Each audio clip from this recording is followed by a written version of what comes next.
Hello bachon, let us read this question.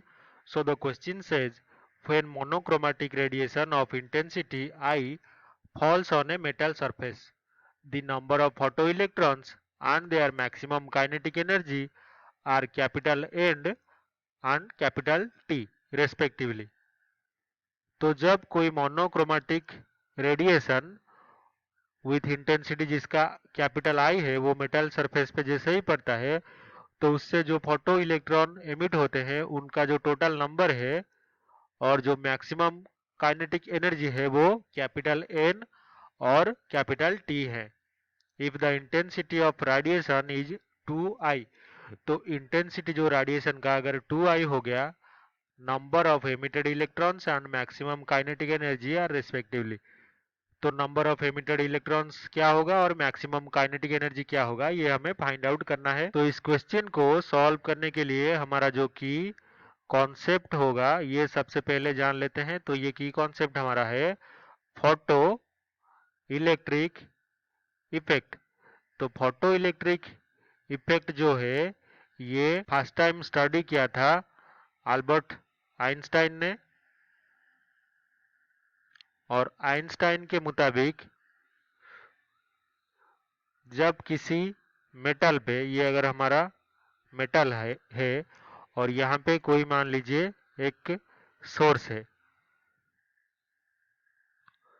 तो source से जो रेडिएशन है वो हर डायरेक्शन में निकलता है, तो मेटल पे आके भी ये जो रेडिएशन है वो गिरता है। तो आइंस्टाइन ने प्लैंक्स जो क्वांटम थ्योरी है इसको यूज किया और जो लाइट है उसको इलेक्ट्रोमैग्नेटिक वेव की बजाय फोटोन मान लिया, यानी कि पैकेट्स ऑफ एनर्जी। तो फोटोन आके जब मेटल पे गिरे तो मेटल से क्या हुआ, इलेक्ट्रॉन्स इजेक्ट होने लग गए।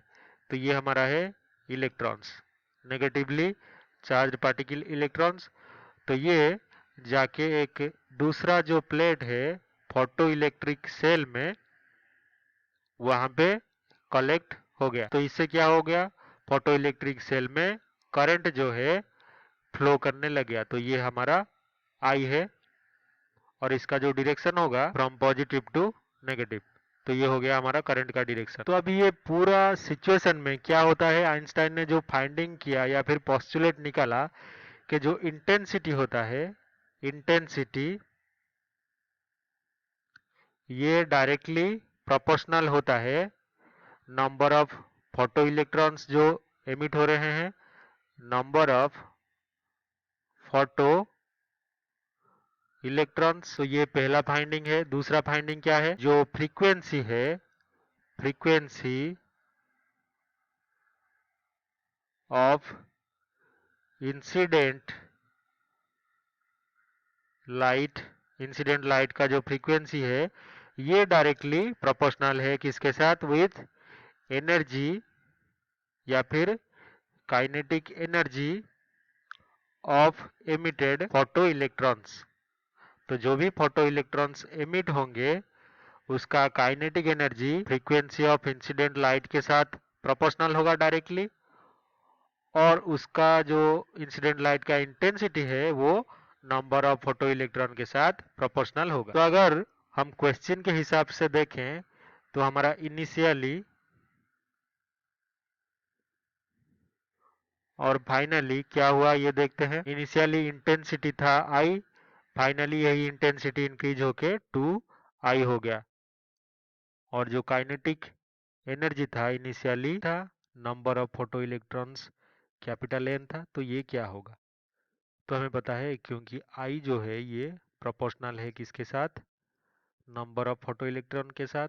तो ये जो नंबर ऑफ फोटो इलेक्ट्रॉन्स है ये अगर आई 2i हो गया यानी कि 2 टाइम्स, डायरेक्टली प्रोपोर्शनल होने के कारण जो नंबर ऑफ फोटो इलेक्ट्रॉन्स ये 2n हो जाएंगे।